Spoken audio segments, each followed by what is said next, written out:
Hello, dear friends. Welcome to my YouTube channel.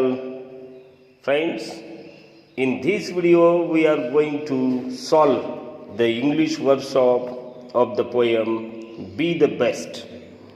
Friends, please open the book on page number 4.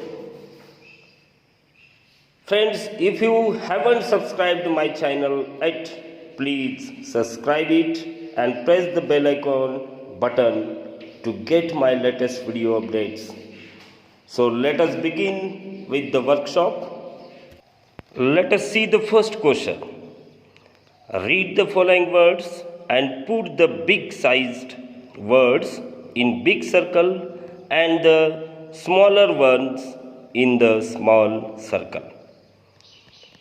विद्यार्थी मित्रांनो, आपल्यासमोर काही शब्द दिलेले आहेत जे बिग साईजचे शब्द आहेत, म्हणजे ज्या वस्तू मोठ्या दिसतात किंवा मोठ्या आहेत अशा वस्तूंचे शब्द आपल्याला मोठ्या सर्कलमध्ये लिहायचे आहेत या कवितेमध्ये वापरलेले, आणि जे छोट्या गोष्टी आहेत त्या छोट्या गोष्टींचे नावं आपल्याला छोट्या सर्कलमध्ये लिहायचे आहे. I will read first the words, then we will discuss about who is small and who is big. Musky, tree, pine, lake, bass, bush, highway, scrub, rill, sun, star and trail. Friends, now think which things are small and which things are big in size. कोणत्या गोष्टी छोट्या आहेत आणि कुठल्या गोष्टी साईजने मोठ्या आहेत याचा या शब्दाच्या आधारे आपण विचार करून आपल्याला ते शब्द मोठ्या आणि छोट्या ब्लॉकमध्ये लिहायचे आहेत, सर्कलमध्ये लिहायचे आहेत. जर तुम्ही स्क्रीनवर पाहत असाल तर तुमच्या लक्षात येईल की मी छोट्या साईजचे शब्द छोट्या सर्कलमध्ये लिहिलेत, जसं आहे bass, bush, scrub, reel, star and trail. These are small in size.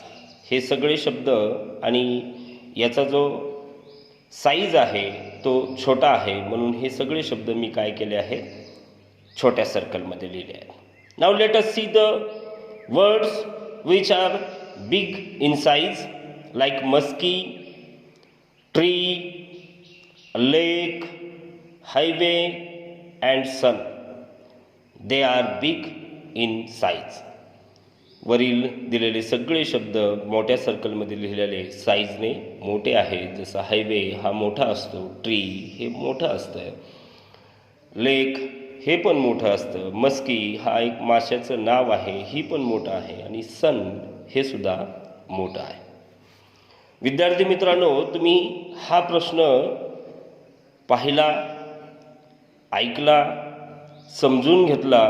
आता तो तुम्ही काय करायचं आहे, तुमच्या नोटबुकमध्ये नोट डाऊन करायचा आहे.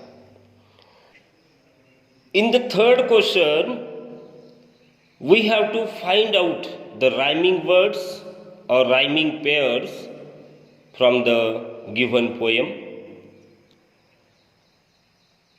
The first rhyming pair is, you will see on the screen, bee, tree, grass, bass, make, lake, here, near, star, are, trail, fail.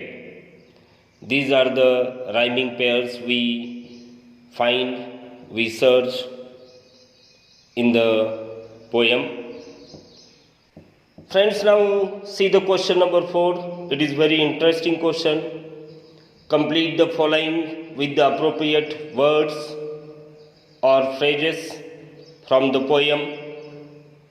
आपल्याला काही वाक्य आपल्या समोर दिलेले आहेत, त्या वाक्याला आपल्याला पूर्ण करायचं आहे. एखादा शब्द किंवा फ्रेज वापरून ते वाक्य आपल्याला पूर्ण करायचं आहे. First one is done for you. पहिलं वाक्य आपल्यासाठी त्यांनी करून दिलेलं आहे. फर्स्ट सेंटेन्स जे त्यांनी आपल्यासाठी तयार करून दिलेलं आहे ते बघा. If you can not be a pine, be a scrub. असं त्यांनी सॉल्व करून आपल्याला दिलेलं आहे. पुढचे 5 आपल्याला स्वतःच्या मनाने करायचे आहेत. If you can't be a tree, be a bush. हे त्याचं आन्सर आहे. थर्ड आहे dash be a bass. If you are a muskie then just be a bass. If you can't be a captain, dash, we have got to be crew.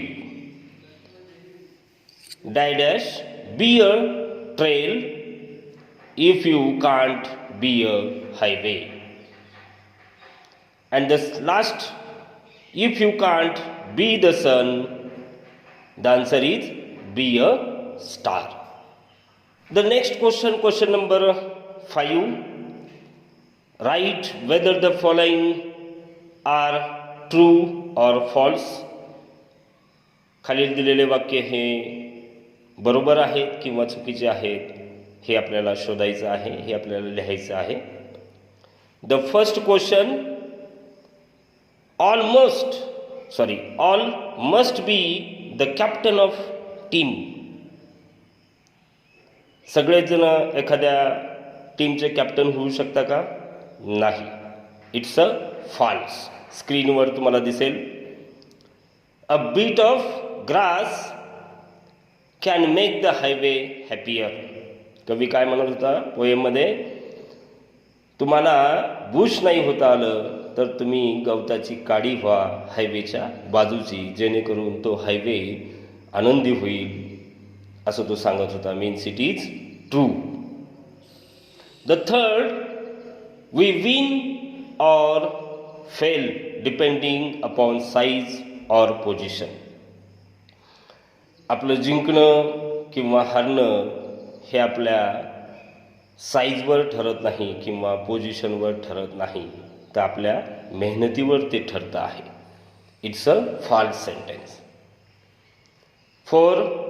A scrub is found on the top of the hill. आणि कवितेमध्ये असं सांगितलेलं आहे की scrub हे व्हॅलीमध्ये, दरीमध्ये आपल्याला पाहायला मिळतं आहे. Means here it is false sentence. Number 5. If you work is not important, don't do it. If your work is not important, don't do it. जर तुमचं काम महत्त्वाचं नसेल तर ते करू नका.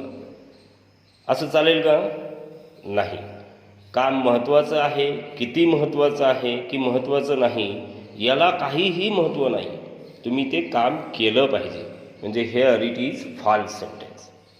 And the last, whatever job you have, do your best.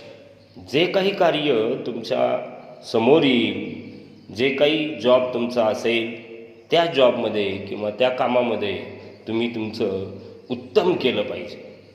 Means here the sentence is true. The next and the last question of this English workshop of poem be the best, that is write an appreciation of the poem with the help of the given points below. खाली काही points दिलेले आहेत आणि त्या पॉईंट्सच्या आधारे आपल्याला कवितेचं appreciation करायचं आहे. फर्स्ट पॉईंट त्यांनी दिलेलं आहे, the title of the poem. या कवितेचं काय टायटल आहे? तर टायटल आहे बी द बेस्ट.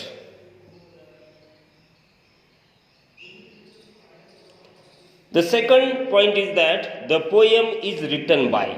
कुणी लिहिली आहे? कोण कवी आहे? तर डग्लस मोलॅच असं कवीचं नाव आहे. The next, the poem has dash stanzas.